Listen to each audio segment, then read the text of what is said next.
Ukrainian President Volodymyr Zelensky said Friday other world leaders have been overstating the likelihood of war between his country and Russia, causing panic and destabilizing Kiev's economy. Speaking to foreign reporters Friday, Zelensky said he explained in phone calls to world leaders like U.S. President Joe Biden and France's Emmanuel Macron that, though the threat from the Kremlin is imminent and constant, Ukrainians have learned to live with it since Moscow invaded in 2014. They are saying tomorrow is the war.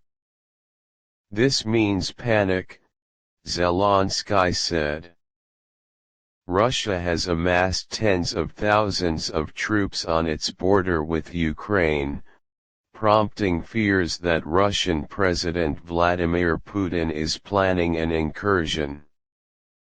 Russia has repeatedly denied its plans to invade its western neighbor. The exact severity of the threat posed by Russia remains unclear and has reportedly been a point of contention between Zelensky and Biden. Their conversation Thursday purportedly did not go well, a senior Ukrainian official told CNN.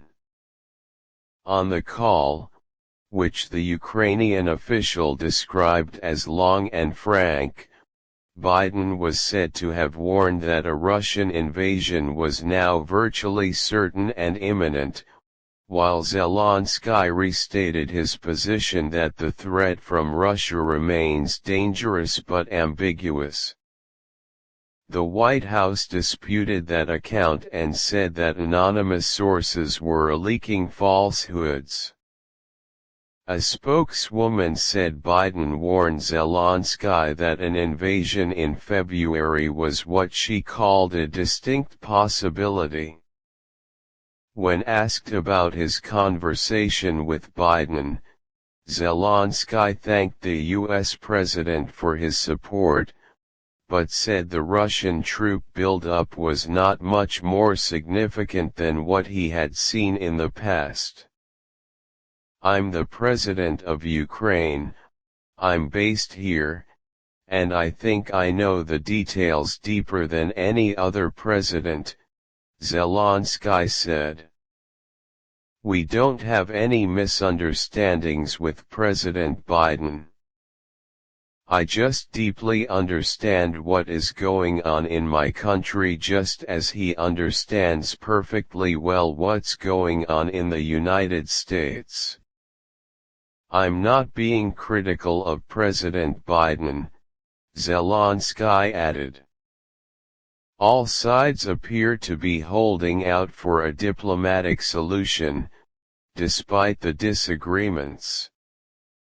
Zelensky said he was willing to meet with Putin for a serious conversation and suggested that Biden set up a platform for dialogue between Washington, Kiev, and Moscow. "People don't understand the value of human life and that's what it's about. I do support serious dialogue," Zelensky said.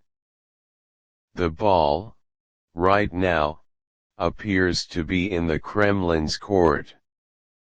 The US and NATO submitted separate written responses to Russia's publicly aired concerns on Wednesday, an overture that Moscow had requested.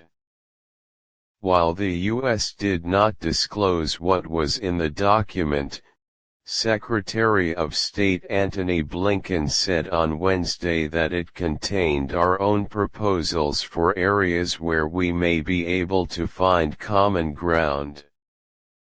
Blinken also said that there will be no change to NATO's open-door policy, leaving the US at odds with Russia's demand that NATO commit to never admitting Ukraine to the alliance. Russian Foreign Minister Sergei Lavrov said the document failed to address Russia's primary concerns, though he said there was hope for a serious conversation, but on secondary topics. The main issue is our clear position on the inadmissibility of further expansion of NATO to the east and the deployment of strike weapons that could threaten the territory of the Russian Federation, Lavrov said. Ukrainian President Volodymyr Zelensky said Friday other world leaders have been overstepping